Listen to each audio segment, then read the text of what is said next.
Je tiens d'abord à remercier les amis du collectif Maghreb de m'avoir invité à faire cette synthèse, pour deux raisons. La première, c'est que c'est un choix réfléchi que vous avez fait. Ce n'est pas seulement la situation et les conditions des femmes dans ces pays, mais c'est le rôle des femmes dans ces mouvements de lutte. Et c'est leur intérêt. La seconde, c'est que c'est dans ces moments tant attendus par nous, les anciennes générations, des générations de femmes et d'hommes qui jamais n'ont baissé les bras, pour que l'on porte le combat pour la dignité, les droits et la liberté. Juin 1981, à Casablanca au Maroc, les mouvements des peuples, même sauvagement réprimés, ne renonceront jamais, comme nous l'ont si bien exprimé tous ces intervenants algériens, libyens, tunisiens, marocains et maghrébines de France, et aussi sahraouis, puisque d'une manière ou d'une autre, vous êtes intervenus pour dire quelles sont les conditions des femmes sahraouies. Alors, quels sont les points communs à toutes ces interventions?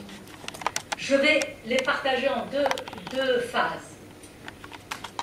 D'abord, les points communs des conditions qui ont amené ces mouvements. Premièrement, des régimes autoritaires, des régimes corrompus, des régimes qui vont utiliser la complicité des pays occidentaux pour imposer une oligarchie gouvernante corrompue. La deuxième, ce sont des violences dans toutes leurs formes. Des violences verbales, comme l'a très bien dit Amina tout à l'heure, à savoir il faut traiter toutes ces femmes de prostituées, etc., etc. Des violences physiques, comme nous l'a dit la camarade libyenne, en disant que finalement, comme système de gouvernance ou de répression, le viol a été utilisé en Libye. Comment? Comme arme, je n'aime pas le terme d'arme. Et enfin, l'islam comme religion d'État, et qui est en commun à tous ces mouvements et à tous ces pays plutôt, et qui va conditionner aussi les revendications de ces mouvements. Enfin, les discriminations, et que ce soit des discriminations dans les pays d'origine, nous en parlerons, mais aussi les discriminations dans les pays d'accueil et ici en France contre les immigrés, les discriminations dans l'espace public, dans les quartiers, et une intervention est allée dans ce sens, où effectivement cela doit nous réveiller pour essayer de lutter contre toutes ces discriminations, et les discriminations dans l'espace privé. L'espace privé pour les immigrés, qui, étant donné, n'ayant pas de statut, les femmes n'ayant pas de statut indépendant, comme nous l'a dit Fouzia tout à l'heure, en termes de séjour, ne vont pas déposer plainte quand elles se font battre par leur mari, pendant un certain moment. Donc il y a une triple discrimination des femmes immigrées. Ainsi, je vais essayer peut-être d'élargir sur un exemple qui, à mon sens, est intéressant, qui est celui de la Tunisie en matière, effectivement, d'efforts faits sur les questions des femmes et de conditions d'analyse sur cette situation. J'ai cru entendre, sauf si je me trompe, que même si le code du statut personnel est plus avancé ou moins arriéré, selon l'endroit où l'on se pose, que le code des autres pays, la place des femmes a été souvent infériorisée. Et que tous ceux qui nous ont dit pendant des années la Tunisie est un État laïque, eh bien, doivent bien se retourner pour dire oui, État laïque peut-être, mais la situation des femmes est infériorisée. La place des femmes, la femme est considérée d'abord comme épouse, mère et fille. Les relations sexuelles hors mariage sont criminalisées apparemment, avec 6 mois d'emprisonnement.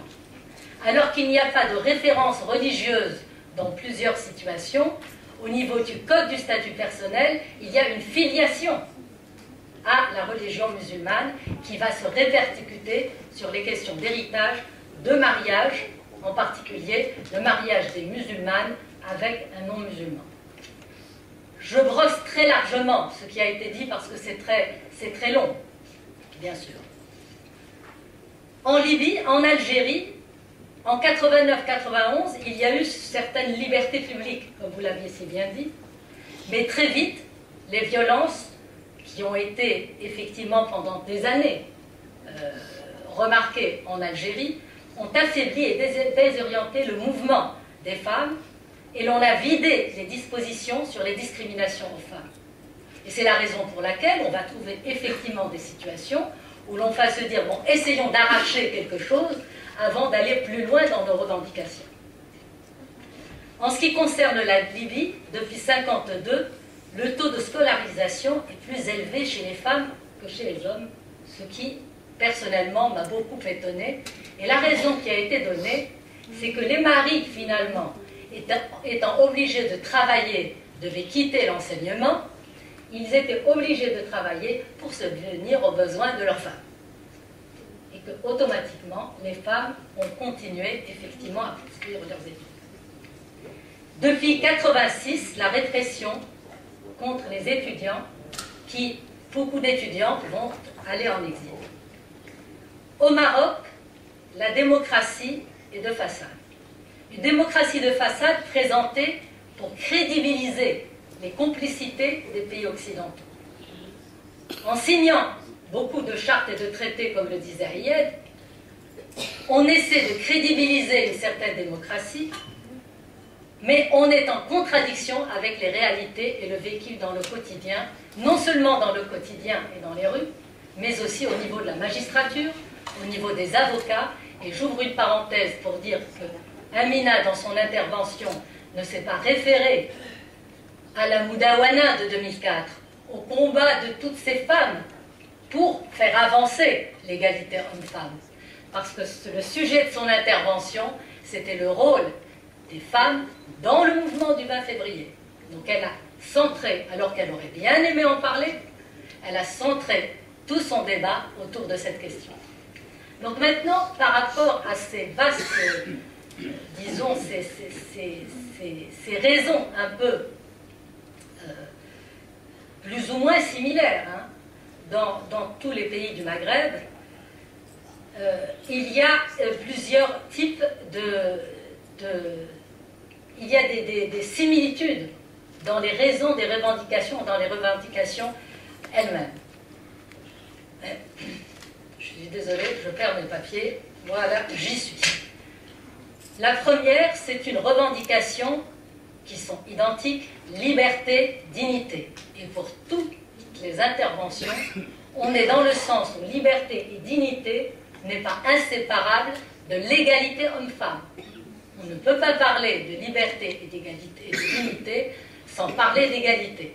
Mais quand on parle d'égalité homme-femme, on présuppose, comme l'a dit moi, un camarade algérienne, qu'il y a une question de la citoyenneté de tout individu, quel qu'il soit, homme ou femme.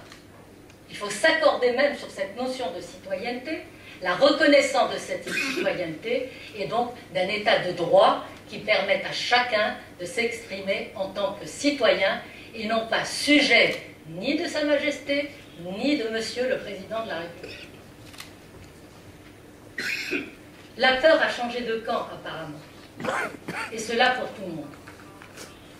Puisque, comme on l'a vu dans certains exemples qui ont été donnés peut-être par Allais et par Amina, c'est que les femmes dans les villages marocains sortent dans la rue aussi, alors qu'on ne les voyait pas. Qu'il y a une généralisation de ces manifestations dans les villes et les villages. Qu'il y a une revendication de la dignité et de la citoyenneté, encore une fois.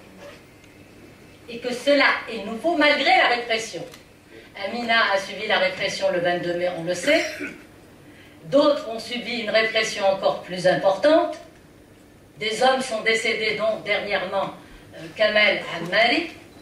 Mais il n'en demeure pas moins qu'il y a une persistance des femmes comme des hommes dans ces mouvements de revendication où, pour avoir eu la chance d'y assister certaines fois au Maroc, les revendications d'égalité homme-femme sont dites et la revendication de la séparation du religieux et du politique aussi. Parce qu'il n'y a pas de différence entre demander une égalité de droit et ne pas avoir le droit de ne pas faire le ramadan quand on n'a pas envie de le faire. On est dans cette situation. Il y a des débats autour de la laïcité qui se passent, je pense, dans tous les pays. Ce qui est très frappant, je pense, dans tous ces pays, c'est l'esprit unitaire. C'est une unité non pas de classe, entre guillemets, de population. Nous avons des intellectuels, des entrepreneurs, mais aussi des paysans, des ouvriers, des chômeurs diplômés ou non diplômés. Donc nous avons une sorte d'unité de revendication autour de revendications similaires. Et ce qui m'a beaucoup frappé aussi, c'est que beaucoup d'entre vous parlent de manière tout à fait pacifique et digne de ces revendications. Et ça, c'est effectivement une dimension importante à apporter, parce que c'est une réponse beaucoup plus mûre à ce que le pouvoir veut nous aliéner pour effectivement essayer la répression. Et il fallait effectivement le souligner. Je ne peux pas aller plus loin dans toutes ces situations et ces revendications.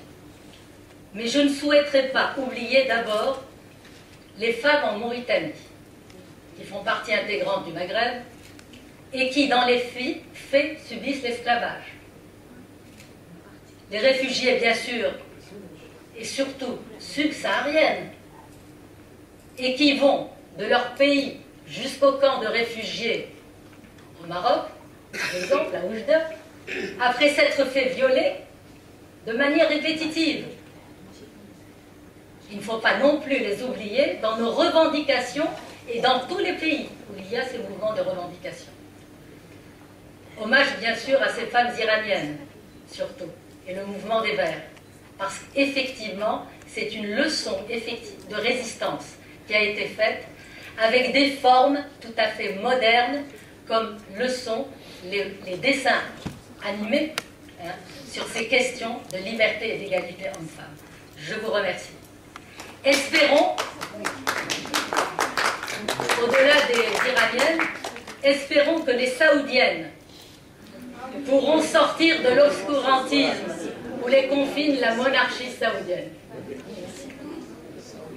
Mais, comme l'ont dit plusieurs intervenants, et la camarade algérienne en particulier, cette jeunesse qui écrit l'histoire de nos démocraties à venir, parce qu'elles ne sont pas là, sont aussi la continuité de ces femmes et combattantes pour l'indépendance, même si tu ne voulais pas aller jusqu'à l'indépendance.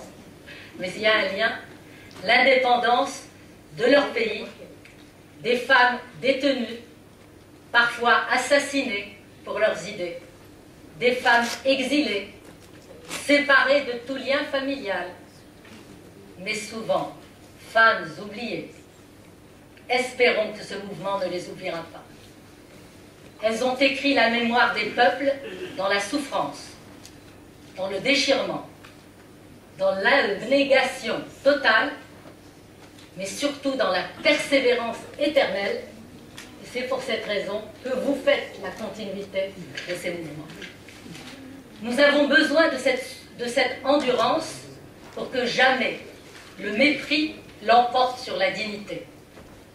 Nous en avons d'autant plus besoin que les notions de démocratie et de vérité sont banalisées, instrumentalisées par les pouvoirs, et que même ici en France, nous savons quelle est la dégradation de l'état de droit et d'égalité homme-femme. Hommage à toutes ces femmes qui ont fait, font et continuent d'écrire l'histoire des peuples, et surtout qui nous insistent à ne pas baisser les bras face à l'injustice, le non-droit et les mépris des peuples. Leur vigilance est exemplaire, c'est grâce à elles aussi que vous êtes dans la continuation. Leur engagement a souvent été désintéressé, leur humilité est le plus bel exemple de dignité, et je vous remercie.